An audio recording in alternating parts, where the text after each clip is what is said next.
¿Qué es un virus? Los virus son organizaciones acelulares, ya que no tienen metabolismo propio, ni cumplen las funciones vitales, es decir, no se alimentan, no se relacionan y además no se reproducen. Para esto necesitan infectar a una célula huésped y utilizar la maquinaria metabólica de esta célula, por lo que son parásitos intracelulares obligados. Que sean parásitos intracelulares obligados es algo que te tienes que tatuar porque es lo que define a un virus. En el caso de que infecten a bacterias es cuando podemos llamarlos bacteriófagos. Pregunta número 2. ¿Cómo se clasifican los virus? Los virus se pueden clasificar de varias formas. Atendiendo a su material genético, tenemos dos tipos de virus: los que presentan ADN, que son los adenovirus, y los que presentan ARN, que son los arenovirus. Según la célula a la que parasitan, los virus pueden ser bacteriófagos, como dijimos antes, ya que infectan a bacterias, virus animales o virus vegetales. Y por último, si poseen envoltura o no. Si no poseen envoltura, lo llamaremos virus desnudos, y si poseen envoltura, lo llamaremos virus con envoltura.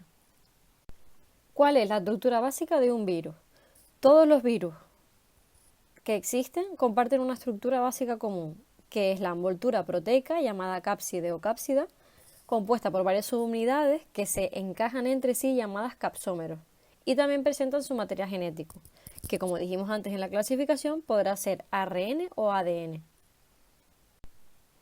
Diferencia entre virus desnudo y virus envuelto. Los virus desnudos son aquellos que están exclusivamente formados por el ácido nucleico y por la cápside proteica. Sin embargo, los virus envueltos es como si tuvieran una capa de más que, aparte de la cápsida y de su material genético, presentan otra capa.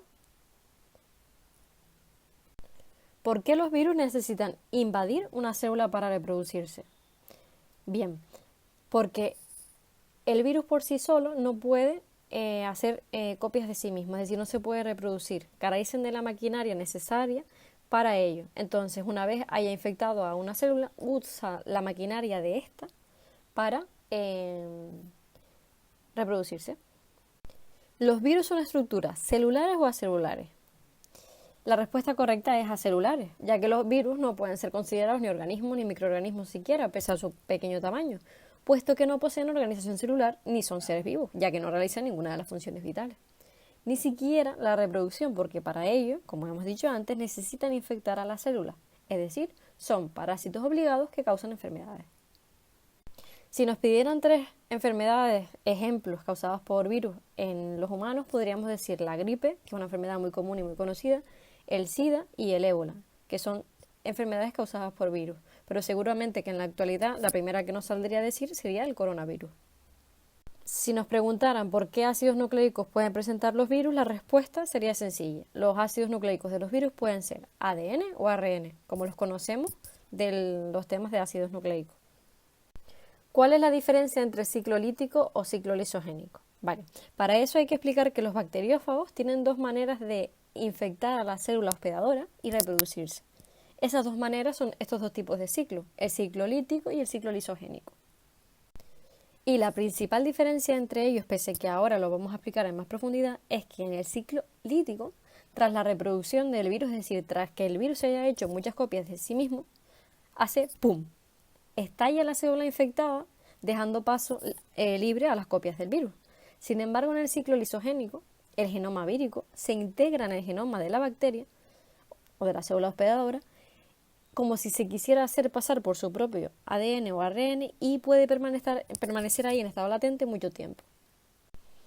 Entonces, la lisis, es decir, el ciclo lítico, produce la destrucción de la célula hospedadora. Si a mí me preguntaran ¿qué ciclo es el que tiene una bacteria que muere después de la reproducción del virus? Obviamente diría ciclo lítico. Y si me dijeran que la bacteria sigue viva después de la reproducción del virus, sabría que es el ciclo lisogénico. Vale, ciclo lítico. En el ciclo lítico, la célula huésped muere a consecuencia de su lisis, es decir, de su ruptura. ¡Pum! ¿Cuáles son las fases? Primero, el virus se tiene que fijar a la bacteria por las estructuras de fijación. Una vez se fija, inyecta su material genético, quedando fuera la cápside del virus. El tercer paso que llevaría a cabo es replicar el material genético, es decir, hacer copias de sí mismo dentro de la bacteria, utilizando la maquinaria enzimática de la bacteria. El siguiente paso sería la síntesis de proteína para formar las cápsides, porque obviamente no van a salir desprotegidos al mundo exterior. El siguiente paso es ensamblar esas cápsides que han producido con el ácido nucleico del virus, formándose así numerosas estructuras víricas dentro de la bacteria. Estas numerosas estructuras víricas provocan la ruptura de la bacteria y con ella su muerte. Ciclo lisogénico. La bacteria también se fija e inyecta su material genético, pero esta vez entra y se incorpora a modo de incógnito en el genoma de la bacteria y se replica con el ADN de la bacteria. Puede permanecer así en estado latente durante bastante tiempo, hasta que algo, un estímulo, por ejemplo una radiación ultravioleta, desvincule el ADN del virus del de la bacteria y acabe siendo un proceso lítico, tal y como lo conocemos. Pero los virus no son los únicos agentes acelulares de importancia biológica, porque también encontramos dos tipos.